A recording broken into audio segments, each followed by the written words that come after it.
Next gen நேர்களே அனைவருக்கும் வணக்கம். நான் உங்கள் ஸ்ரீ சுபம் விஜயகுமார். இன்றைக்கி பார்த்தீங்கன்னா 6 to 60 வரைக்கும் நீங்கள் அனுபவிக்க போகின்ற விஷயங்கள், என் வாழ்க்கை பயணம் என்ன, என் வாழ்க்கையில் எதை நோக்கி போகிறது அப்படின்னு பல தரப்பட்ட கேள்விகள் இருப்பவர்களுக்கு விடை கொடுப்பது சம்பந்தம். அப்போ எந்த ஒரு ராசி எந்த ஒரு அம்சம் தான் அதுக்குன்னு ஒரு தனித்துவம் காரகத்துவம் உண்டுங்க. இந்த உலகில் எங்கே பிறந்திருந்தாலும் இதை அனுபவித்தே தீர வேண்டும். இப்போ சொல்லுவாங்களே, பொதுவாக இந்த ராசிக்காரங்கள் எப்படி இருப்பாங்க, அது பொது பலன் தான். ஆனால் அது குறிப்பிட்ட சதவீதம் இருக்கே, இது தசாபுத்தி தகுந்த தாண்டியும் கோச்சார கிரகங்கள் வர காலகட்டத்தில் நடக்கின்ற விஷயம். சரி, அது நிச்சயமாக நடக்குமா? ஏன் ஜென்ம சனி வரும்போது நடக்கலையா? 7.5 சனி வரும்போது நடக்கலையா? அஷ்டம சனியில் பார்க்குறோமே. அப்போ வயது வித்தியாசம் தாண்டி நடக்குதே. நம்ம சொல்லப்போது ஆண் பெண் இருவருக்கும் ஒப்பந்த சம்பந்தமாக இருக்கக்கூடிய விஷயங்களை இதில் தெரிஞ்சுக்கிட்டோம்னா, கல்வி எப்படி, திருமணம் எப்படி, வேலை வாய்ப்புகள், சொத்து சுகங்கள், சேர்க்கைகள், கூட்டா தனித்தா. ஒரு சிலர் பார்த்திங்கன்னா கல்யாணத்துக்கு அப்புறம் சொத்து வாங்கும்போம், இல்லை சொத்து வாங்கிட்டு கல்யாணம் போம். ஒரு சிலர் படைக்கும் போதே கல்யாண அமைப்புகள் வந்துடும். இது மாதிரி விஷயங்கள் உங்களுக்கு தெரிந்து கொண்டால் உங்கள் வாழ்க்கையில் அந்த சம்பவங்கள் வரும் பொழுது பார்த்துக்கலாம். ஒரு சில ராசிகள் பற்றி சொல்லும்போது குறிப்பாக உங்களுக்கு கூட சொல்லலாம், பார்க்கும்போது தந்தை வழி ஒரு கவனங்கன்றுவோம். அப்போ ஏன் அந்த மாதிரி பார்க்கும்போது ரொம்ப கவனிச்சுக்கணும். இதை கேட்டு பாருங்கள். உங்கள் வாழ்க்கையில் ஒரு மெருகேற்றக்கூடிய காலகட்டம் வந்து விட்டன. தனுசு ராசி அன்பர்களே, தன் வாழ்வில் ஏற்பட்ட தடைகளை தன் வாழ்வின் விடைகளாக மாற்ற சிறப்பு வாய்ந்த ராசி இந்த ராசிங்க. இந்த ராசிக்கு ஃபஸ்ட்டு தன்னோட இண்டிவிஜுவல் கேரக்டரிஸ்டிக்கே ரொம்ப அற்புதமாகும். தனுசு ராசிக்காரங்களை பார்த்தாலே ஃபஸ்ட்டு எனக்கு ஒரு விஷயம் இருக்கும். தனக்குன்னு தனக்கு கொள்கைகள், தனக்குன்னு ஒரு கட்டுப்பாடுகள், எது கரெக்டு எது தப்புன்னு பகுத்தாயும் பண்புகள் இந்த ராசிக்கு. ஏன்னா காலபுருஷன் 9ஆம் வீடு இல்லையா, குரு வீடு இல்லையா. இந்த ராசிக்கு ஃபஸ்ட்டு தாய்ப்பாசம் அதிகம். ஆனால் நிறைய பேத்துக்கு அனுபவிக்க முடியலை. இந்த ராசியோட இன்னொரு பாயிண்ட், முக்கியமான பாயிண்ட் என்னென்னா, ஆசிரியர் பக்குவம். இந்த குணாதிசயம் வளர்கின்ற தன்மையை ஒரு பெஸ்ட்டு ஆசிரியர், பெஸ்ட்டு அட்வைசர், மற்றவங்களுக்கு தூக்கி ஓடுகின்ற இதாக இருக்கும். ஆன்மீகமும் சொந்த பந்தமும் ஒருங்கே அரவணைத்து டெவலப் ஆகிற ராசி. இந்த ராசி பற்றி சொல்லிட்டு எவ்வளோ முதல் இந்த ராசிக்கு நான் சொல்லுவேன் என்னென்னா, ஸ்போர்ட்ஸ் சம்மந்தப்பட்டது, அதே மாதிரி ஸ்விம்மிங் சம்மந்தப்பட்டது, நிச்சயமாக ஏதோ ஒரு ஃபிசிக்கல் ஃபிட்னஸ் இருக்க வேண்டிய ராசி இந்த ராசி. நிறைய பேர் டான்ஸுக்கு போயிடுவாங்க. ஒரு சிலர்லாம் நான் மியூசிக் போகிறேன், டான்ஸுக்கு போகிறேன் அப்படி போயிடுவாங்க. பெண்களாக இருந்தால் ஆண்களாக இருந்தாலும். ஒரு சில ஸ்போர்ட்ஸ். ஆனால் ஏன்னா இந்த நீர்நிலை ஒட்டி இந்த ராசி எப்பொழுதும் கவனமாக இருக்க வேண்டிய ராசி. ஆரம்பத்தில் சொல்லிடுறேன். இந்த ராசிக்கு ஃபஸ்ட்டு பிஸ்னஸை பேசிடுவான். சார், உங்கள் ராசி பிஸ்னஸில் அதீத வளர்ச்சி அடைய வாய்ப்புண்டு. பிஸ்னஸில் மிகப்பெரிய உச்சம் தொடர்கின்ற ராசி. இந்த ராசி பிஸ்னஸை படிப்படியாக டெவலப் பண்ணும். ஆரம்பத்தில் முன்னேற்றங்கள் அவ்வளோ தடங்களாக இருக்கும், பின்னாடி அவ்வளோ பெரிய டெவலப்மெண்ட் ஆகிற ராசி இந்த ராசி தான். இந்த ராசி ஒன்று மட்டும் எப்பவுமே கவனிச்சுக்கணும். 10ஆம் இடத்தில் சுக்கிரன் வலு குறைவு. 10ல் சுக்கிரன்னா அப்போ அங்கே லக்ஷ்மி கடாட்சத்தை அதிகரிக்காத வரை பிஸ்னஸ் டெவலப் ஆகாது. அப்போ குறிப்பிட்ட வயது உடைய பார்த்திங்கன்னா ஒரு 40 to 45 உடைய பெண் பெயர் கொண்டவர்களோ ஒரு பெண்கள் சம்மந்தப்பட்டதோ உடையவர்கள்ட்ட சரியான பொறுப்பை கொடுக்கும் முன் 1-2 முறை யோசித்து கொடுக்கணும். இந்த ராசி எப்பவுமே டெவலப்பாக வெள்ளி என்ற ஒரு பொருளை எப்பொழுதுமே ஏதோ ஒரு வகையில் தொழில் ஸ்தாபனத்தில் பயன்படுத்தி கொண்டே இருக்கணும். இதெல்லாம் முக்கியமான விஷயங்கள். இந்த ராசியை பற்றி பார்ப்போம். சார், இந்த ராசி அறிவாளி ராசி, படித்து கொண்டே இருக்கும், டெவலப் ஆகிட்டே இருக்கும். புத்தகம், கம்யூனிகேஷன் சம்மந்தப்பட்டதில் லாபம் உண்டு. நிறைய பேர் கமிஷன் வகையில் வருமானங்கள், கம்ப்யூட்டர் சம்மந்தப்பட்டது, மீடியா சம்மந்தப்பட்ட துறையில் பெஸ்ட்டு ராசியாக இருக்கும். இந்த ராசிக்கு பார்த்திங்கன்னா முதல் சொத்து வாங்குற வரைக்கும் போராடும். ஆனால் அதுக்கப்புறம் அப்படியே டெவலப் ஆகிடும்.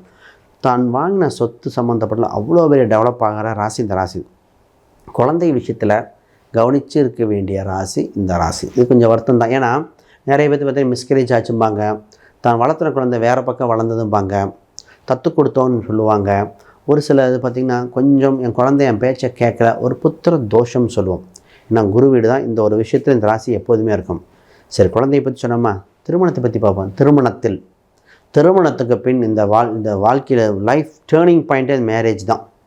நிறைய வேலைக்கு போனவங்கெல்லாம் பிஸ்னஸ் வர்றது, நிறைய பிஸ்னஸ் பண்ணவங்க வேலைக்கு போகிறது, நிறைய வேலைக்கு போயிட்டுருங்க, அதே பிஸ்னஸ்லேயே பெரிய லெவலில் போகிறது. அப்போ ஏற்றமோ இறக்குமோ தன் வாழ்க்கைக்கு வருகின்ற வரனை பொறுத்து அப்போ எவ்வளோ சூஸ் பண்ணணும். நிறைய பேர்த்துக்கு பார்த்தீங்கன்னா அசல் அமையும். சொந்தத்தில் மேக்ஸிமம் போடும்போது ரொம்ப கவனித்து போடணும். ஒரே ரஜ்ஜா வந்துடும், ஒரே மாதிரி அமைப்பு வந்துடும். இல்லைங்க கொஞ்சம் அசல் மாறிச்சு, அங்கே லவ் மேரேஜ் இருந்து மாறிடும். தன் வருகின்ற லைஃப் பார்ட்னர் வச்சு தான் உங்கள் லைஃபே அமையுங்க. இதுதான் இந்த ராசியோட அம்சம். இந்த ராசிக்கு எப்பவும் ஆராய்ச்சி மனப்பான்மை உண்டு. இந்த ராசிக்கு ஃபஸ்ட்டு, சார் நீங்கள் செல்வந்தராகணுமா, சீட்டு போடுதல், இல்லை ஆர்டின்னு சொல்லுவாங்களே, பேங்க் போஸ்ட் ஆஃபீஸில் மாதம் சேர்த்துறது, இது மாதிரி செய்து கொண்டே இருந்தால் இந்த ராசி பணத்தை கண்ணில் பார்க்க முடியும். கடைசியில் பார்த்திங்கன்னா ஒன்றும் நிற்காது. இப்போ இந்த ராசிக்கு எப்பவுமே லாபம் ஏற்படுத்த, இந்த லாபம், ஜெயிக்க, வெற்றி வாய்ப்புகள் குறிக்க ஒரு அரசாங்க, மருத்துவர் சம்பந்தப்பட்டது, ஒரு இன்ஜினியர் சம்மந்தப்பட்டது நட்பு வட்டாரங்களாக வளர்த்து கொள்ள வேண்டும். இவங்கள் நண்பர்கள் மூலம் ஆதாயங்க. சொந்த பந்தம் ஹெல்ப் பண்ணுவான், நண்பன் தான். நட்பு வட்டாரங்கள் உண்டு, அதன் மூலம் வளர்ச்சி உண்டு. வெளிநாடு சென்று, வெளிமாநிலம் சென்று வாய்ப்புகள் அதிகம். நிரந்தர வருமானம் ஏற்படுத்தக்கூடிய வாய்ப்புகள் உண்டு இந்த ராசிக்கு. இந்த ராசி என்ன இதில் கவனமாக இருக்கணும்? ஒரு சில ராசிகள், ரிஷபராசி அன்பர்கள்ட்ட கொஞ்சம் கவனமாக இருந்துக்கங்க. கடகராசி அன்பர்கள் கொஞ்சம் கிளாஷஸ் ஆயிரும். இந்த ராசிக்கு கொஞ்சம் இதாக இருக்கும்.